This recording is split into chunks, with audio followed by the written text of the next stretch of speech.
Yeah. Hassan, are you Christian? No, atheist. Okay. Ex-Muslim atheist. So if you're an atheist, what's the difference between you and Marx or Stalin? Let's say Stalin. What's the difference between you and Stalin? Well, atheism is just the non-acceptance of Okay, God but based on. And I'm explaining. I'm Stalin. answering to you. I'm answering to you. No, no. Okay. Atheism isn't a dogma. It's just not accepting the God belief. So Okay. you can have. And Stalin was a communist, a Marxist. So that's like communism is like a separate religion. No, he was an atheist as well. No, I'm saying he was an atheist. Okay, he was a communist. So you said straw man argument. Like if I connected you and Stalin just because you shared the same atheist belief, that is like you connecting us with those groups just because we're saying we would believe in the Quran. So your implementation. Hold on. Let me finish. Thank you. So when you talk about implementing the Quran and Sunnah or the Sharia, you then need, if you want to really... Shut up. Islam is closer to communism than atheism. Communism is a dogma like Islam. It's totalitarian like Islam. Hates freedoms like Islam. Freedom of speech, freedom of conscience, etc. Wants to bring to the world an utopia like Islam. It's got the gulag like Islam has the Sharia police that defend the orthodoxy. It's got cult leaders like Islam, Stalin, Mohammed. You have the same economics. You both hate gays. You have the same propaganda and brainwashing. You don't care about the individual. You make identity politics. The only difference is that communism doesn't subjugate women, and communism is not against science. Only this is the difference. You both seek world domination. Okay, so that is you. Now, what's the connection of communism with atheism? Just because communists were atheists. So what? Atheism hasn't got dogma, so you cannot drive the connection. An atheist can be a Democrat, a communist, a fascist. Okay. Atheism simply means I don't believe in God. What's the connection with communism? know, if you're not just trying to make strawman arguments and debate here, if you really want to know, you need to ask, what would the Sharia do for women's education, for example? What would the Sharia do for dealing with Ahlul Dhimma, those that are non-Muslim residents? And you will find that the Sharia will guarantee more rights to Ahlul Dhimma, to non-Muslims living under the Sharia, than we as Muslims get in America. I'm not going to talk about the UK, but I can say in America. In America, Muslims have exactly the same rights as non-Muslims. Exactly. The American Constitution, what's the word? Guys, I have dyslexia. I cannot even speak Greek. Sorry about that. Anyway, okay, the American Constitution defends that. You have the same rights with USA citizens. In Islam, in Sharia, unbelievers are second-class citizens. Their lives are not worth as the lives of Muslims. Okay. Shut up, please. Okay. Then you say why I get excited and angry. Okay. Look what they say. Okay. In Islam, you have human rights. Where did you get that? Where did you get that, my friend? How dare you? Why you said that? Seriously, you will make me now post the references. No, I'm not going to do that. I will simply call you an idiot. Okay, and I won't waste time with an idiot. Just because an idiot says some bullshit, I have to give reference. Ella, shut up. Let's go. Let's continue. For example, we're not allowed to have more than one wife. Not that I'm trying to. I'm just making a point. And under Sharia, Ahlul Dhimma are allowed to use their own marital laws, right? Here it would be illegal, right? We are not allowed to use our own inheritance laws unless we write it out in a will, meaning that if somebody dies without a will and they go to the court, we cannot use Islamic inheritance law when Ahlul Dhimma would be able to under Sharia law. So don't. Look how moronic is this guy's argument. He says that in Sharia they have more rights because they will be allowed to have 4 wives. You won't be able to vote though. You won't be able to hear music. You won't be able to speak your mind. You won't be able to think your mind. Guys, imagine Martin Luther King. I have a dream. One day people will have 4 wives.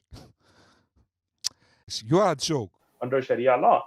So don't take Islam from Fox News and the media that you watch unless you just don't want to know and you just want to cause the problem. But if you really want to learn, if you're honest. Islam, this racist, evil political ideology they call a religion, doesn't permit interfaith and cross-race marriages. It allows polygamy, child marriages, arranged marriages. All these things kill love in marriage and further subjugate women. It's got inheritance laws that are discriminatory to women, and the Quran makes mathematical mistakes in these laws. But something is absolutely certain. If someone wants to learn about Islam, never go to Muslim apologists. Muslim apologists are groupies for Islam. They are not objective. Moreover, they are deceptive and incredibly inadequate in reasoning. All the things you don't need from a teacher. Deceptive, biased, inadequate in reasoning. If someone wants to learn about Islam in an objective way, watch David Wood videos, Sam Samoon, Christian Prince, Robert Spencer, Jay Smith, Bill Warner, or Hakikatsu, or Sajid Lipham. There are some Muslims that say the truth about Islam, like Hakikatsu and Sajid. I do want to learn, so I'm asking. No, but your method of asking... Listen, you're trouble causing, mate. Your questions are loaded. I'm not. Bro, if you you want smell it before you even say it.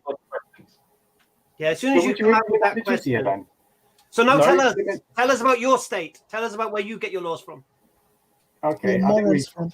Where do you get your morals from? Yeah, where do you get your morals from for your new state? We You've got control of carte blanche. What would you do with religious people? Tell us.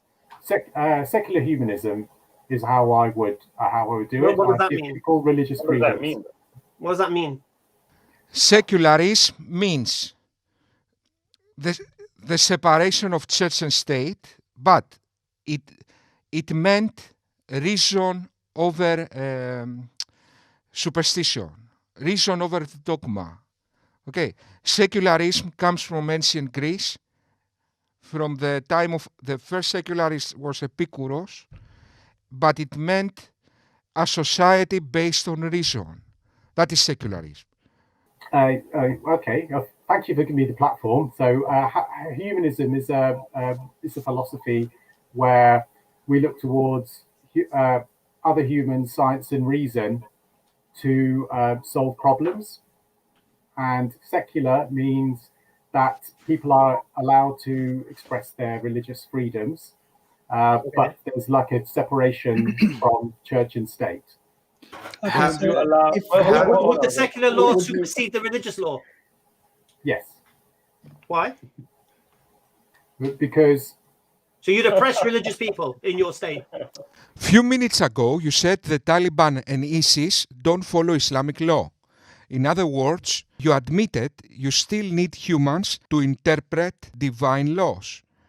And often they get it wrong. This is what you admit.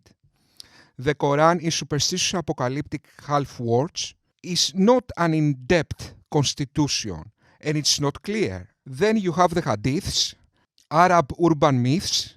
You make politics following blindly fallible humans interpreting 7th century Arab urban myths.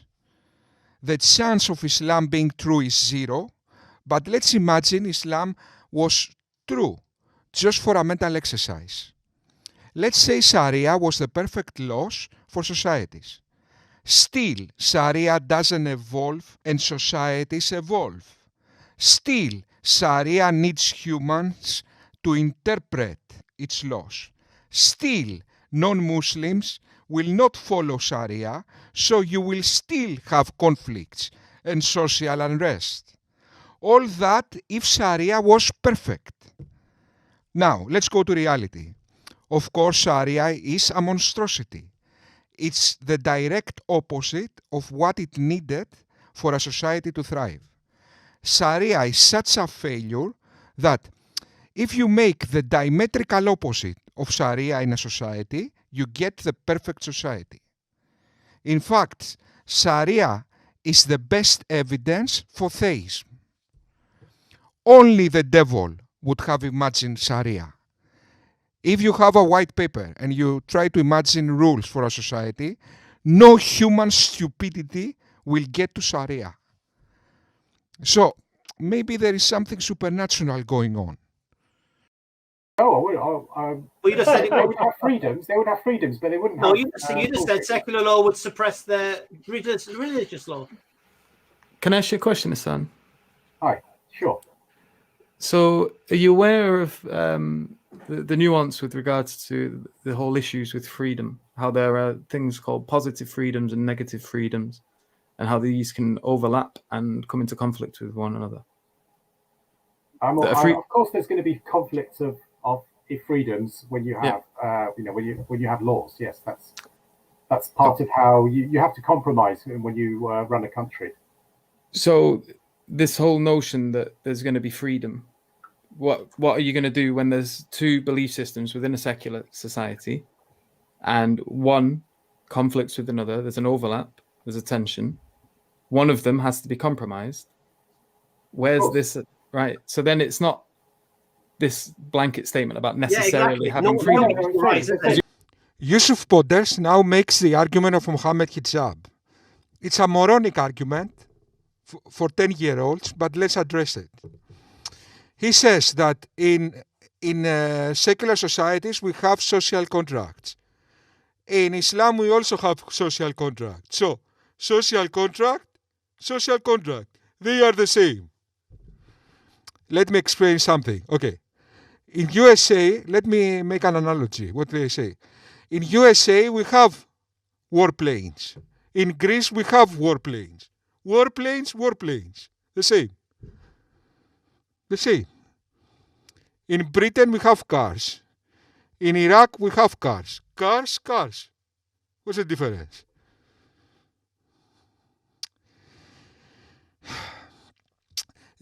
Democracies are not anarchy. We also have laws. That doesn't mean it's the same with Sharia. I mean, I need to calm down. I know that. But,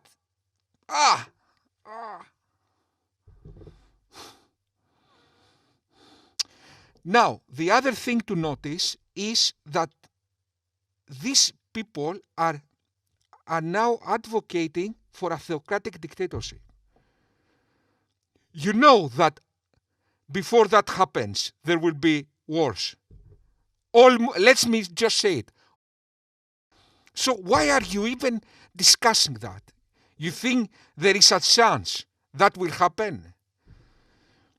Islam will rule the world like Nazi Germany and will bring a theocratic dictatorship to the world. I mean, are you serious, my friend? Are you serious? Look, these guys, they want to subjugate the world. They want to enslave the world. Okay?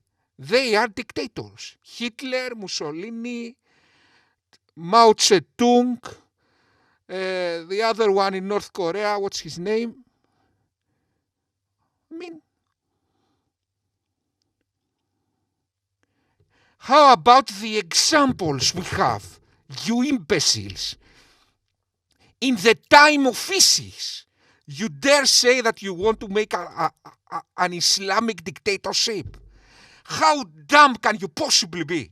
In the time of ISIS, couple of years after ISIS, you stand in front of a camera and say with a straight face, we want an Islamic theocratic dictatorship. You didn't even wait half millennia for ISIS to be forgotten.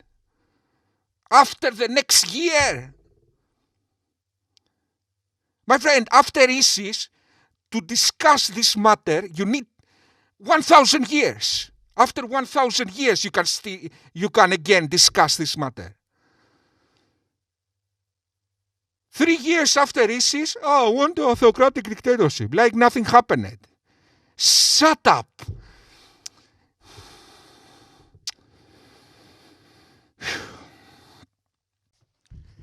Few minutes ago, you fucking idiot, you said that Taliban don't know Islam. ISIS didn't know Islam. So, who interpret the religious laws? Humans interpret the religious laws. You just admitted that. So, that's the one thing, that humans interpret the religious laws. Okay, guys, let me calm down. Sorry, but their stupidity in relation with their arrogance outrages me. Okay, it's not just arrogance alone or stupidity alone, it's the combination. So, one thing, that religious laws are interpreted by humans, as it's already admitted. Secondly, religious laws are conjecture. They are not clear, first of all. They are ambiguous, half-apocalyptic words. The Quran says, would you believe? Believe. How can you make a society with half-apocalyptic words? Ambiguous half-apocalyptic words. That's the second. The third thing is, did you ever prove your religion? Did you prove your religion? How we know your religion is true? Religion cannot be proven. It's faith. You've acknowledged that there are times when there's going to be a conflict. Of course. He's basically going to create a Republic of France. He's going to approach religion. That's retail. I mean, you could, you talk about your religion, but if you imagine there was a religion out there that, married 5-year-olds, then, we'd all think that that's something wrong there. So that's when you need the secular laws to intervene. So what would be the cutoff age? Yeah, exactly. Would you allow halal slaughter? I would have. I know halal slaughter can be done stunned, because I know people who've done that here in the UK. I would ban all unstunned slaughter. So you wouldn't allow Jews in your state practicing Jews? I wouldn't allow any unstunned slaughter. So if any, just so I understand, your secular law will oppress religious freedom. Religious freedom doesn't mean you can do anything your religion demands. For example, your religion demands to execute gays. Maybe we should allow you to execute gays in Britain because it's your religious freedom. Halal slaughter is a ritual, a blood ritual that brings suffering to animals. So that won't be allowed. You can be crazy as long as your craziness don't affect other people or animal rights. And there's a funny thing here. I'm sure a couple of the rabbis that I know would be pretty upset about your secular country. But let me just ask you one question. Would you have capital punishment? I wouldn't know. If it was my choice, I would. No, I wouldn't. So it's your choice now. Well, this is more of like a Mussolini dictatorship idea. No, because according to secular humanism, I wouldn't. So. You made the choice of your own, meaning you didn't put it to vote, you didn't put it to people. So basically, you'd be a dictator. You would. Ibn Farooq, he said a society based on reason. Did he say that he will be a dictator? Guys, you are not smart. Anytime you feel smart, it's the time to stop talking. You are not smart, my friend. You are dumb in levels of... So anytime you have, now I will be smart. Stop. Don't do it. Relax. Don't do it. Buy a chewing gum. Buy a chewing gum, my friend. Every time you have a bright idea, chew a chewing gum. You asked me how I would organize it, and I said this is how I would organize it. That's not organized. No. But the difference is this: we didn't organize our state based upon our own whims and desire, and our own social conditioning. We did it based upon our belief system.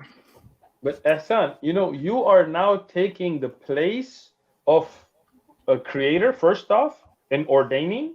You're a taghut. That's what you are.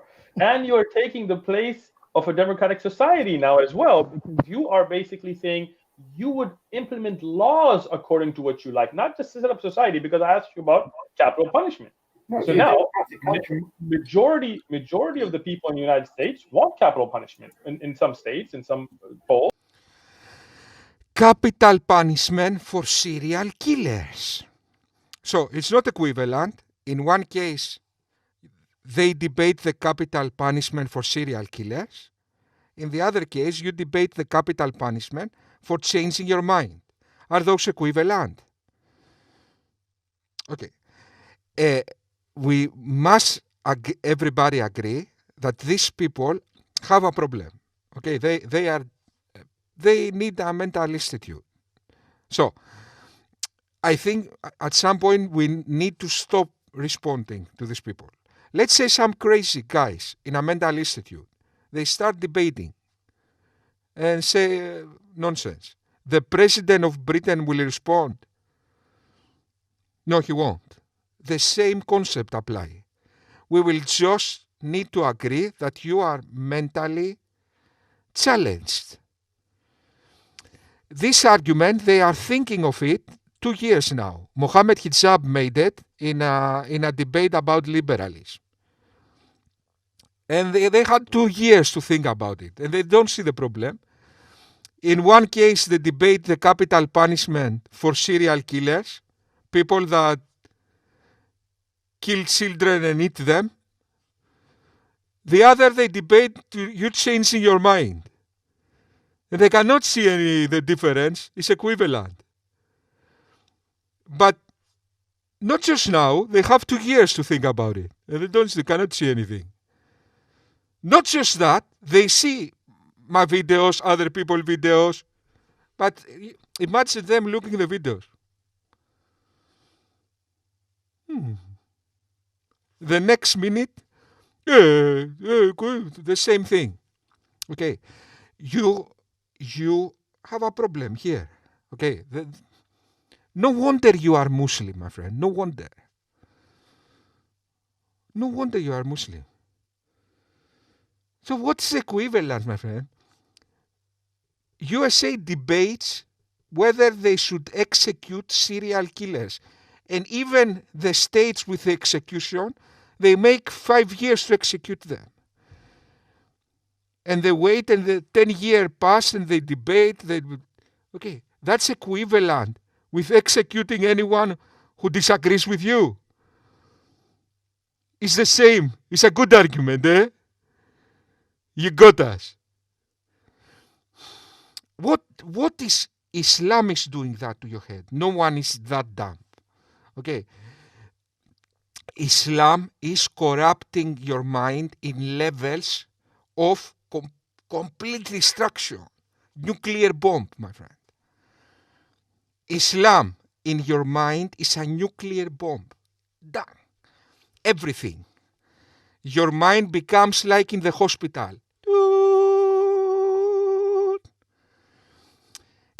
So there, you would then come in and say, no, what you wish is so this is exactly where you end up as a dictator, right? What I would do is I'd still be against it, and I'd protest against it, and I would try and change the law. So that's the thing.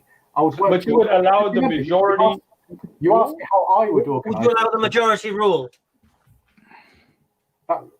within reason, that's a democracy. Yes. So, What if do the you mean majority within votes wait, for hold on. You said non-citizen within halal reason. slaughter, that'd be okay. Wait. You said within reason. Who would specify what's reasonable? The constitution. A democracy cannot elect a dictatorship. A democracy cannot elect against human rights. So we have human rights and some basic intuitive rules that are, how can I say, that are neutral. For example, if a democracy can elect a dictatorship, then it's not democracy. So we have, obviously, you cannot challenge democracy. So obviously, if you can vote against human rights, then there aren't human rights. Human rights are non-negotiable. So that is your answer. Let me explain what is the difference, because you still didn't get it. There are things that are neutral. For example, let's say we have two people, person A and person B. The person A says, I will do whatever I want. The person B says, I do whatever I want. What we do now? Let's all be equal and let's vote. The vote is not the third opinion, it's the neutral opinion. Okay? You claim that democracy is just the opinion of the other person. No, it's the neutral position. We are all equal. Look how they think. They think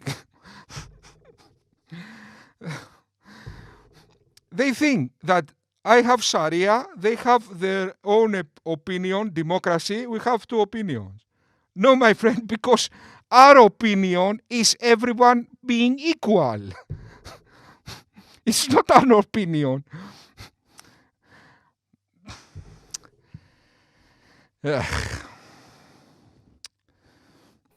There'll be case law, there'll be statute law, there'll be who would establish those? You're setting up a brand new society. You've got no precedence of case law, bro. Come on, right? So would you say the majority can make up any law they like? Would you allow that type of freedom? No, because you've asked me how I would do it. I would say it's a secular humanism. So that's how I would do it. So secular humanism so how would you implement laws? Declaration of Human Rights. So who would set up those precedences? When you're setting up a brand new society, now the question comes up: should we have capital punishment or not? Who would decide that? Is there any difference with the opinion of these 5 people? Or no difference whatsoever? Whatever I say, all equal, whatever I say. I don't see any difference. Individual 1 opinion, individual 2 opinion, individual 3 opinion, individual 4 opinion, individual 5 opinion. Don't see any difference. Now, if the individual 4 who says all equal, you make a dictatorship,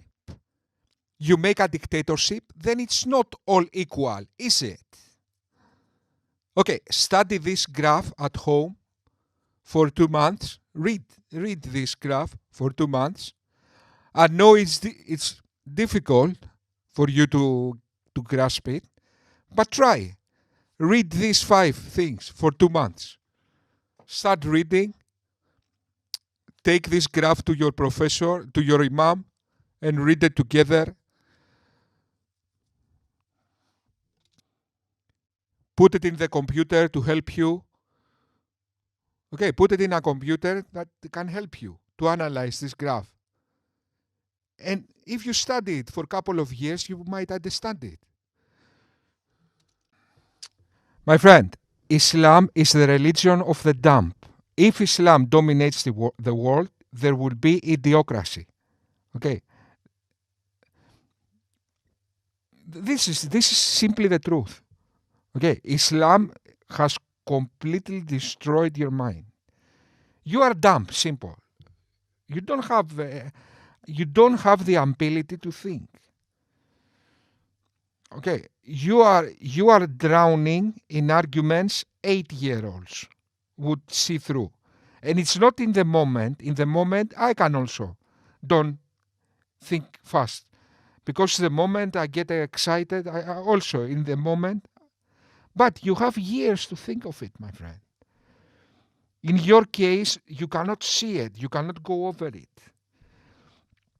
Okay, that is the effect of Islam in your mind.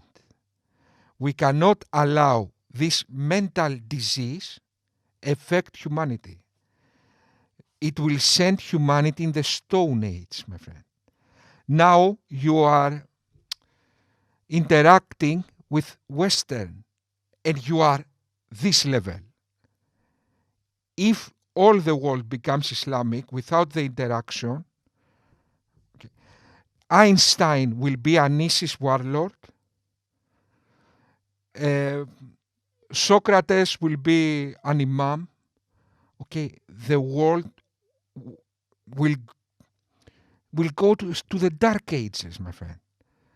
That's why we need to protect your children from this mental disease. Okay, I'm helping your children. If what I'm doing now, somebody did that to your parents, now you would have been well here. Okay. So I know that it hurts you, but it's essential for your next generation to have a chance. With this mindset, in this world, you don't have a chance. Thank you very much.